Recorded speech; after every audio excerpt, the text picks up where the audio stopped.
Green light. Okay. This is the Economic Development and Airport Committee meeting, August 16th, 7 p.m. Call to order. Roll call. Oh. Tom Feldner here. Yeah, Dr. Fur. Mike Richard. Melissa Frank. Can we get an approval of the minutes from the last meeting? I'll make that motion to approve the minutes of July 19th. And I'll second that. Okay, motion approved. All in favor? Aye. Aye. Okay, so today we have a discussion item. We are. I'll make a motion to approve the agenda Okay. as presented. And I'll second that.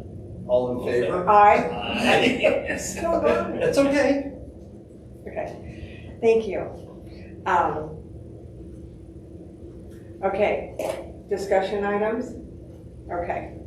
So we have on the discussion items this evening, DORA, which stands for Designated Outdoor Refreshment Area. And we have a special guest tonight, Miranda Jones, who's the Executive Director of the Galleon Crestline Chamber of Commerce. And she's been active in helping bring DORA to Crestline, and also is very knowledgeable about the procedure and the benefits, and is going to present some information for us. So I welcome Miranda. I thank you all for having me this evening. I brought everybody a handout for Thank the you. Crestline DORA. Okay. So we in Crestline worked on this last year around this time. It was something they asked me as the chamber director to come in and do a little research on it. And while I'll be honest, that was the fun part. So going to the different cities that have the DORA and asking them. So I went to Hamilton, Ohio, Delaware, Tiffin, Worcester, met with those chamber directors or their Main Street programs and talked to them about it. A lot of them indicated that originally at first it was met with a little animosity, but they all recommended the first step is to form a committee. And so that would be something I would suggest if we want to move forward. And you could have a committee of 5 or a committee of 7, but you would want to have a representation from your permit holders, the people who have the eligible liquor permits.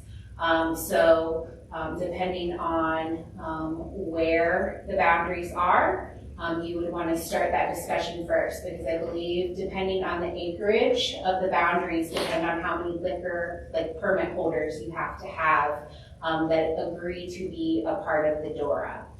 So if I was to say example, and this is all hypothetical, if we were to go from we'll say Union Street, like where the chamber office is in Harding Way, all the way we'll go to Washington Street, just past here. You would want to reach out to anybody that has that liquor permit. So in my head, I'm thinking Fox Winery, 1803, Army Navy, the Elks, and then move further. So this theater has one, but then there's multiple others as well. Your private clubs are included and they are allowed to be a permit holder. You'd also then want to reach out to a couple of the business owners within that district, because this is something that's outdoor, but they're walking right past their business. So an example would be maybe you talk to Bistro or the Evergreen Company or Hillman Jewelers to see how they feel about that kind of, having a DORA, in their area. And then a representative from the city, whether it's a council person or a designated employee. Perhaps you put a chamber rep on it. Most chambers have a representative on the DORA committee because events, that the chamber may help, or the business outreach also help it. And then a police representative, because that is a part of it as well.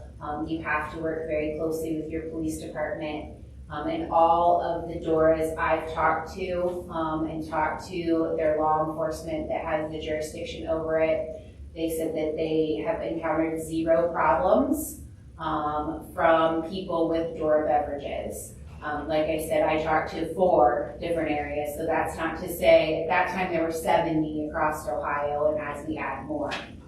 So that would be something I would suggest first, form a committee, and then have a meeting maybe with the business owners and the permit holders. And then identify your boundaries. Some of the cities we talked to, specifically Delaware and Tiffin, we talked to them because of railroad tracks. When we were doing the research for Crestline, that was very much a concern because at some point in Crestline it would have to cross the railroad tracks. They do have a set of tracks in their boundaries. There have been no issues with it in Crestline. I talked to Chief Shook yesterday. The biggest thing that they said that they would like is more trash receptacles, which is an okay thing. And then once you identify the boundaries, that's when you start the legislative process. And so most other municipalities or cities that have done it are very willing to, like we always do reciprocity, so show us your legislation and then you can mock it to yours. And then that's when you start talking your logos, your cups, once you're starting to push forward. But really the first step you need to take is establishing a committee and start making those talks to those people. I was talking to Bucyrus this morning about it. They launched their DORA on July 1. The partnership has the capability on their website so that businesses in Bucyrus can go straight to a page on the partnership's website and reorder their cups. And so they let me know that from July 1 until today, they've already went through 2,500 cups in Bucyrus. They've had no problems at all, and even some of the liquor permit holders over there who were a little iffy have been back to re-up their cups as well because it is going so well.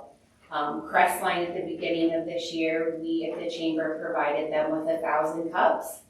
They've already went through 300 of them. So, in Crestline, theirs is only Thursday, Friday, and Saturday, where Bucyrus is 7 days a week, 12 hours a day. So that's kind of the difference. So, and those are rules that council can set. So I would suggest maybe for Gallium moving forward, if you wanted to talk about it, I don't think we need 7 days a week. I don't know about you guys, but I've been uptown on a Sunday and there's not much, but maybe your Wednesday, Thursday, Friday, Saturday hours. And then also if you followed in Bucyrus, they wrote in legislation, so when there were bigger events like the Roberts Festival that's happening later this week, the DORA is not happening during it. Because of the area, the acreage of their DORA district, that's just too large for the police. Plus several of their nonprofit organizations use their beer gardens as a significant fundraiser every year.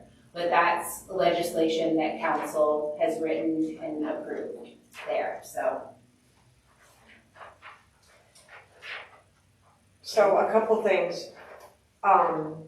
You weren't here at the last committee meeting, but I've gone to numerous businesses. So, and I provided a list to the committee and Julie, and I have, I've talked to like a lot of the businesses. I was on the Saturday, on the one Friday night, that was Third Friday. So I've got, everybody that I spoke to is pro, except for the letter that we received from the Elks. So I've got the Fox Winery, I have Gallium Community Theater, I have the Tap Room,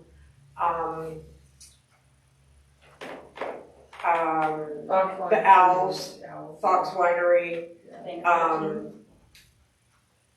Planet 14. hmm? Planet 14. Planet 14, they sent me an email. I'm sorry, I'm trying to remember off the top of my head. I've also talked to just the different owners, even the hardware store Wolf. I talked to the Reiki store, Raven's Cloak. I talked to both the tattoo shops. I've talked to Bright Floors. Flourish on the square. Amanda, Flourish, Flourish. the clothing store. Oh, that's right, on the square, okay, anyway, and some of them were a little like skeptical, like, the Riki store, she was worried that her husband, they're gonna bring drinks in, blah, blah, blah, and that's an option for the store. If they want you, to bring in a glass of wine, that's fine, if the store says, the store can still be open during that time, but they don't have to allow you to have that in there. So talking to the community, I got really, really good response. And there's some that I haven't spoke to just because they weren't open or anything, but most of it was very positive. And on that one third Friday, I ran into a lot of people that just, were at the tap room or were hanging out, and they even said, they're like, wouldn't it be great if we could just have taken our beer out here and just kind of check things out, or whatever. And what I noticed was people just went back and sat at the tap room because they couldn't take it with them. And even Fox Winery, when I talked to them, he goes, he goes, I just had some people in here, and he goes, and it was so weird because they literally said, we have to down our wine so we can walk down the street. And I was like, now does that sound safe to you? I'm like, because that's what people do. If there's an event or something, it's like, well, let's quick drink this. Well, I think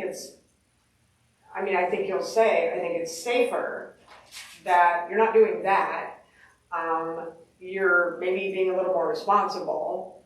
And now the other thing, which, may or may not happen, was Oktoberfest. Not as big as the Bratwurst Festival, but my point with if we could do it is I notice in the beer gardens, you can tell that people literally stand there and down 3 beers so they can walk through the Oktoberfest. And I think, would it be more responsible if you kind of just took it with you and were kind of walking? And I know there's kids and everything, but they're downing it and then walking with their kids. So would it be like, why not just, it kind of like doesn't make sense to me when I feel like it might be safer because, but I don't know. The Bratwurst Festival is different. I'm not sure that would be a thing. But I can tell you that, and the young people that I've spoke to that are investing in the, Galleon, they're buying homes here, and it's like, they're all for it because, it's just, they want something to do. They come up here. Some of them go to Crestline for other events because they do have it. And I just feel like times, we need to kind of change with the times. A lot of other cities are doing it. It's been successful. Like Miranda said, the biggest complaint was not enough trash cans.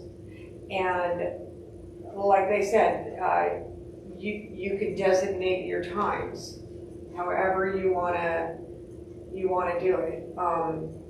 And the economical, I was going to ask, my question, which you could maybe explain, is how does the city make the money from it? So with within the legislation that you write, it is possible there is an upcharge to the cups. So Bucyrus and Crestline, we both get our cups from Basco, which is a company that provides promotional things. They're out of Bucyrus, so they're still in Crawford County. We can get those for 37 cents a cup. The business can then buy those cups from whoever is delegated to sell them. So in Bucyrus, it's the partnership that sells them to the liquor permit holders. In Crestline, it's Village Hall that sells them. So they mark it up to, they can sell it to them at cost, or they can sell it to them for $1. That's kind of within 50 cents to $1 is kind of the DORA, whatever industry standard for the markup on the cup.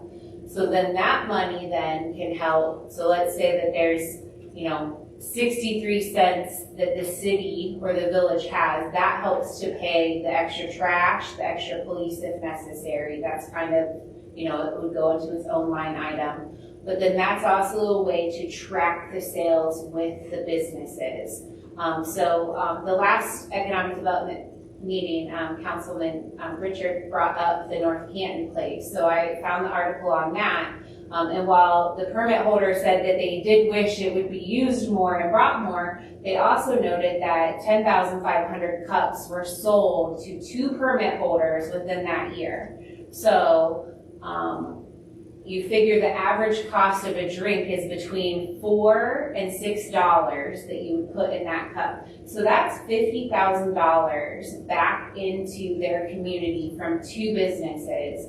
And I don't know about you guys, but I'm sure that some of our permit holders would love to have an extra $25,000 in revenue per year for that. And that was even with one saying, they didn't really do a lot for us. We wish we had more traffic. So you can see the impact that would have, because that might not be a sale that business ever had. That might be one of those where people were like, oh, do you want one more? Well, yeah, we can get it in a Dora cup and walk around. Or, no, let's just go to the next place, Because you can't take, if you have a beer from the tap room, you can't, and let's say you're walking with your wife and she wants wine, you go to Fox Winery. You can't take the beer into Fox Winery, because the whole point is to create business for that business. So you would have to drink it, and then you and your wife would go into Fox Winery and hoping you guys would buy something there.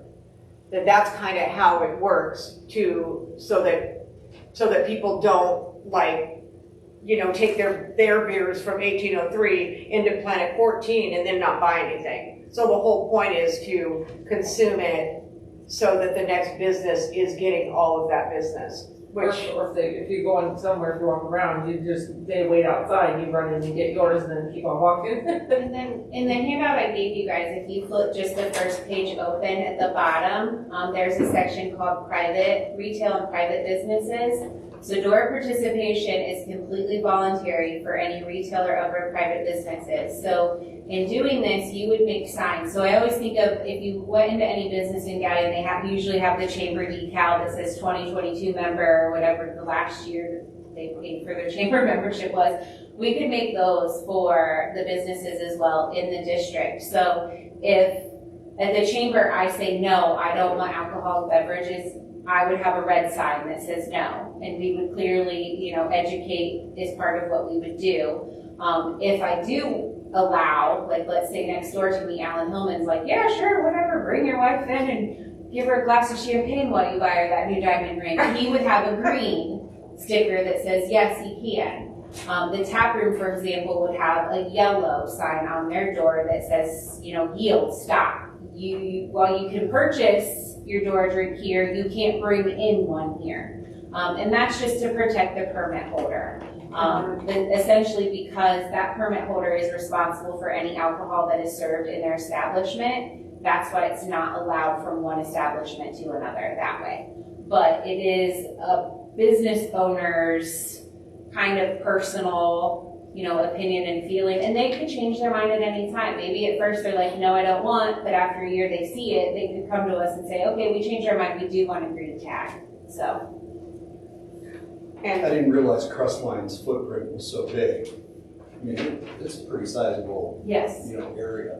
Yes, and actually it's bringing new restaurants that have liquor permits to Crestline. You will see another restaurant with beer available next to Mi Cerritos, hopefully by the end of September. And then there's another place already looking to come in down the street as well. So it's bringing new businesses to town. It's not just an incentive, like the quality of life for, our younger professionals are looking for. It's also an incentive for businesses to come in, because now they're part of it. And some of these businesses, especially, you'll see a push from Delaware up. That's Mi Cerritos is a Delaware business that they had a Dora down there, they came up to Crestline, they were like, you guys should look into the Dora. So, Any pushback from, I noticed that the map kind of circumnavigates the church, and rightly so, but, any pushback from them? I'm not sure if you folks at City Hall got a letter. There was a letter signed by some clergy people from a tri-county area about the Dora and the impact that they thought it would have, maybe on the moral footprint in the town. But most cities, that's why you can create your boundaries. So in Crestline specifically, there was, a church over there that really didn't want it, so they made sure it stayed on the opposite side of the street as that church. But then there was another church that wanted it in there because if they had a private event or a wedding or, a purse bingo, they wanted their patron, their membership to be able to enjoy it outside as well. And I even heard, Brunel Cottage is interested that if there was a third Friday, if we had a Dora event, you can't, they don't have a permit, but they would do something outside to make it part of the event. Because for them, it's advertising Brunel at the ghost tours or whatever they want to. And like I pointed out, when I did go to the one in Crestline, there were some businesses that were closed, but the whole point is I was window shopping. I didn't even know those businesses were there, but I saw them because I went to a Dora event, and they had other special events. They had music, they had Mandy was doing the headshot, so they had some other things, kind of like a third Friday, or however. What other? So over there, they have music at their gazebo every Thursday night. Okay. And so that's what in the summer months you'll see Thursday night is really, and then they had a couple businesses really take over. So they have the Live and Local in the alley over there. So they took advantage of, they were off the beaten path of the normal Seltzer Street. So they gave people a reason to come down their alley with their Dora drink, and it's been very successful on Thursday nights over there.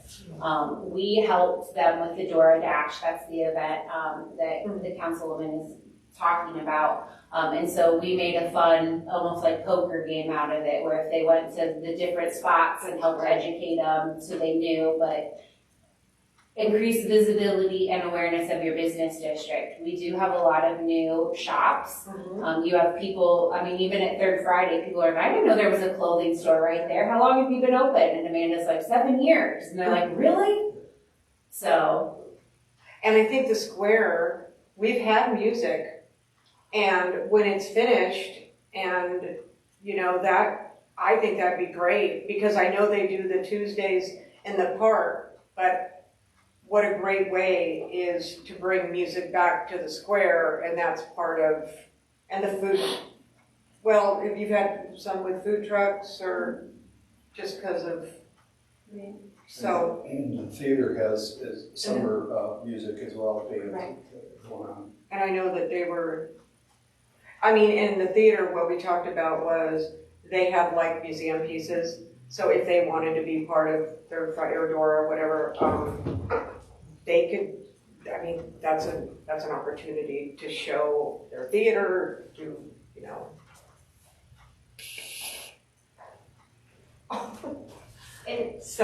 And this isn't a quick process either. This is something that even if you form a committee and you start having those meetings and discussions, to be quite honest, by the time the legislation gets written and approved, you probably are looking at spring of 2023 for a rollout and a kick out of it, because you want to take your time and you want to do it right, and you want to make sure you're educating not only the business community, but the people that are here. That was one of the things. So this is on the Chamber's website right now. If you go to galleon-crestlinechamber.org, Crestline Dora is underneath it. I would add Galleon Dora to it as well. The QR code on these flyers will take you, if you were to be tech savvy, like that young generation is now, you can scan that and it'll pop up the Dora boundaries for you and the rules. The rules are another thing that council would set. So Crestline said you may purchase up to 2 beverages at one time, but if you only want them to purchase 1 beverage per person, that's what you set the rule as, you know, and that's something that, as all ordinances, it could be amended. You know, maybe the first year you trial, we'll just do 1. Because why do you need 2 cups walking down the street, you know? So those are things to consider moving forward as well. So the committee, are you saying we could be, or is that a conflict?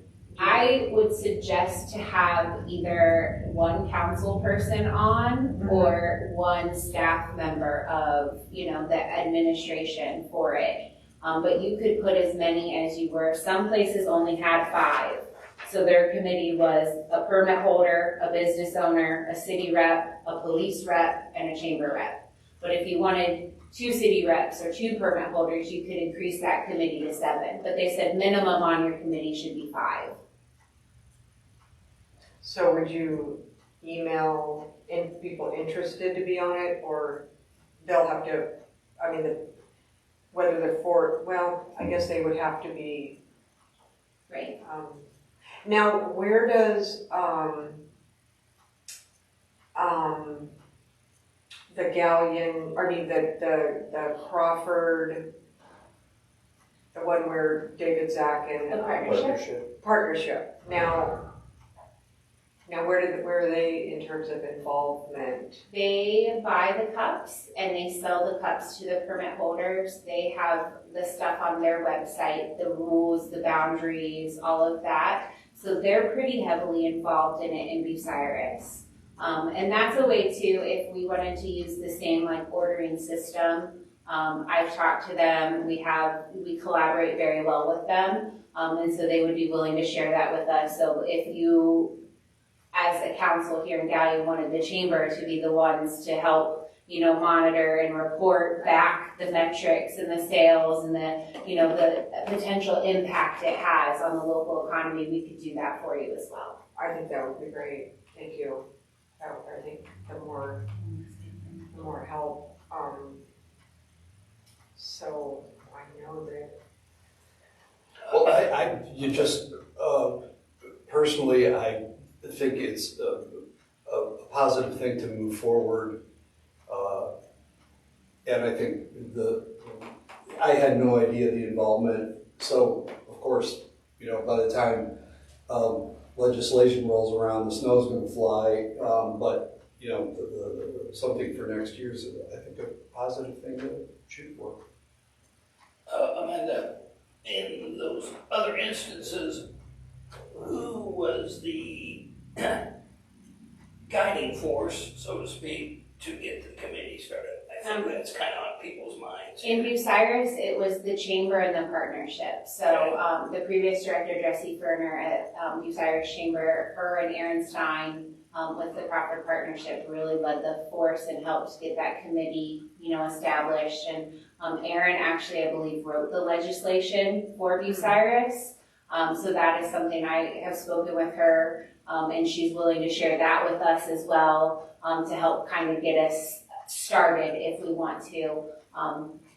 But yes, the chamber would be more than willing to, you know, help put that committee together and start, you know, having the meetings with any permit holders and then having a next meeting with some business owners as well. I was going to say, I would think that would be more to the point in the sense of being involved, to have the chamber kind of spearhead, at least for the beginning of it, Absolutely. so to speak, and then go from there. And then in Crestline, they were already working. Crestline wrote their legislation themselves, but I came in and did the presentation. So I actually had a map of the state of Ohio with a pin in every single DORA spot. And you should have seen around Richland, Crawford, Monroe County, it was a big gaping, there wasn't anything. So you saw a lot up in Cleveland, you saw a lot down here near OU, Cincinnati, Dayton area. Columbus outer belt is starting to get them. So we have the potential to help grow this here in our region. Well, now, it's only been in effect for the legislation for the state was only in effect since 17, am I Correct. correct? Yeah. So last year around this time was when I was presenting to Crestline's council, and there were 77 at that time. I've not looked it up now, but I know we can add at least 2 more. So I'm sure it's within the hundreds. Oh, no, Yeah. I'm just saying that it's a fairly new thing, Yes. so, in that regard.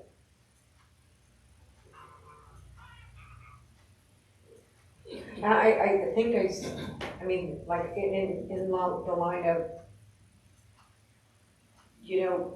progressing forward and being progressive and economically, I don't think it's about, people walking around with heavy alcohol or all this stuff. It's more like people like craft beer, they like the good wine, or, I think the young kids are liking different kind of things. It's not a point of getting a double scotch and, walking around. I don't think those days are not, I think some people might think that, but knowing the young people and what people are doing, I don't think that's, I think it's more of an enjoyment kind of, camaraderie, socializing type of thing. What I would suggest, okay, it's not that anything this committee needs to do at this point in time, but I would suggest that Amanda, the chamber, start garnering the support for it and see where that goes. Start the committee together, and my voice is terrible tonight, sorry, and see where it goes from there. To get the word out, because I'm sure that there's people out there that are thinking they've heard the name, they don't know either way, not sure. Open container, has always been kind of a taboo type of thing in many areas, so to speak, for various reasons. Not necessarily correct reasons, but they were. So I would think that would be a good starting point. And then, like Dr. Feldner indicated, we're heading into the fall-winter period. It'll give more than ample time to make sure we got everything covered and go from there. I move that Ms. Frank be our point person. Oh, thank you. I would love to. She was going to do Such a fabulous idea. I mean, but I No, don't remember the list I gave you. I think there were 14. I went one weekend and really beat the obviously, pavement. council's not going to be the spearhead of the committee. Right. That we can't. Right. But as a representative, you and Miranda I can would start love that, talking yeah. and things like I that. think I it'd be think great. that'd be The mayor's office completely has to be in appropriate. favor of this, right? I'm sorry? Does the mayor's office have to be in favor of this? Why? Well, I was thinking, because that's what Thomas was saying, something about legislation. Mr. Palmer? Yeah, I wasn't sure how that worked, but I don't know. I mean, well, that's a question Yeah. that we can ask. I don't see why it would be, That's it'd what be nice, but I Yeah. don't see why it would be a requirement, but we'll let the law director handle that. What was the question about? Administrative approval. What's your experience with that? In terms of like your I've not services? met any resistance. I mean, in terms of like the law directors and the mayors and. In both cities that I kind of, in Crestline and in Bucyrus, both their mayors and law directors or village solicitors were in favor of it. So there was, like I said, in Crestline, they wrote the legislation themselves. And then in Bucyrus, Ms. Stein with the partnership helped them write theirs. But it was something that they'd go before council for you as council members to vote on before it ever goes into effect. So it's something that, the admin does have a hand in as well, so. Well, yeah, it would be. Well, I think that obviously the administration would be a factor in in it. But I think at this point in the process, I think that's a little, let's see where the committee goes and where that all develops into. I don't think that, we're all sitting around this table, yourself included, Matt, everybody here is interested in making Galleon a great place to be. So I don't see, the issue that in that regard. So I think that's where we probably ought to go with this. And in both instances with Bucyrus and in Crestline, there does have to be a public meeting about it. Yeah, sure. And so that's one of the things, you get all your stuff put together, your committees, and then your boundaries, and then your days, Right. and your signage, and all that, and then you have to have the public meeting for people to come and speak their mind and have their opinions heard as well. So, Right. and we welcome that. I mean, and the other thing is, like, I know when they passed around the letter that stated that the Elks wasn't interested, that's fine, and I no hard feelings, but the thing is, that's okay, you don't have to be involved, but you've got a lot of other businesses, like about 14 that I've talked to, that want to do it, so let's try to keep an open mind that those that don't want to do it don't have to, but there's quite a bit of support. And I just like, when and if, and hopefully we gather the information and we do this work and we present it, it's like kind of just, almost anything. If you don't want to participate, you don't have to, but with everyone else wanting to, let's try to work together that way, is what I'm saying, because I just think that's important in terms of, we're talking about economic development and we're talking about Galleon and driving around. I see a lot of homes, even around this area, that they're doing a lot of siding, they're doing a lot of increased siding in terms of the houses, they're renovating them. I mean, I've noticed just around some of these areas, so they're working on it. According to the Ohio Vice Code, it's the executive officer that has to file the application to the DORA. So that would be, the mayor's office the mayor would be the one who has to file to the DORA eventually when you get there. So. But at first, Yeah. it's all, we do all this. And I think that's part of it, is once it starts going and we're really working, then you hope that did you have, anybody when you had the city town hall meetings, was there anybody just very resistant, You typically have people that just don't understand it first, and they think that if they're in a DORA, they have to participate in it. And that's the biggest part of educating your business owners, is that if this is something that you personally don't agree with, you don't have to participate. You can put the red sign on your door and, you make a map and you tell people, please be respectful of other people's, values and beliefs. As far as during the public meetings, there really weren't a lot of naysayers or pushback. There were mostly people that wanted clarification on what the rules were going to be. And from those meetings, that's how the guidelines and the rules came. Because there were certain people that are like, well, how many drinks can you buy at one time? So those are things that come out of that. and I would think the people that have either personal beliefs or whatever about it, alcohol or whatever, some of these same people go to the Bratwurst Festival or go to Oktoberfest, and because they enjoy it, but they're also amongst people that have been drinking, but they just don't have it in their hand.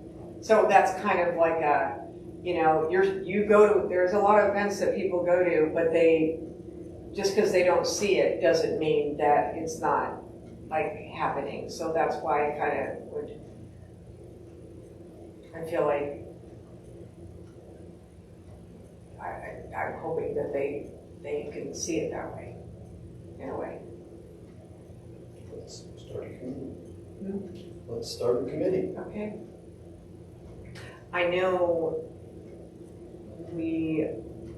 Mike also recommended that I reach out to Experience Galleon because they're supposed to have, their job is hopefully to bring tourism and that kind of thing. So I have I have not heard any response. So I think we're looking into how that entity could either help or what's going to happen with that, because I know you had recommended. So I did. I reached out to the chamber and I reached out to, because if they're going to be promoting tourism or they get a certain amount to promote tourism, then they obviously should be involved if there is still a Experience Galleon, and if not, then maybe we need to look at, we just need to look at that at some point, because there are funds to help with that.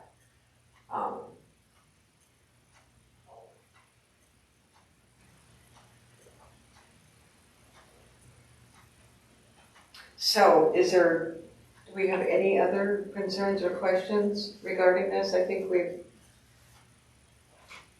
done a good job, and Miranda's done a great job, and thank you, and I look forward to working with you, and I think it would be really nice. Do we have any other business for the Economic Development Committee Airport? Okay. Next meeting time and date has been set for September 20th at 7 p.m. And with that, I will make a motion, I'll beat you to it. Okay. I'll make a motion to adjourn. I'll second that motion. Motion, All in favor? all in favor? Aye. Aye.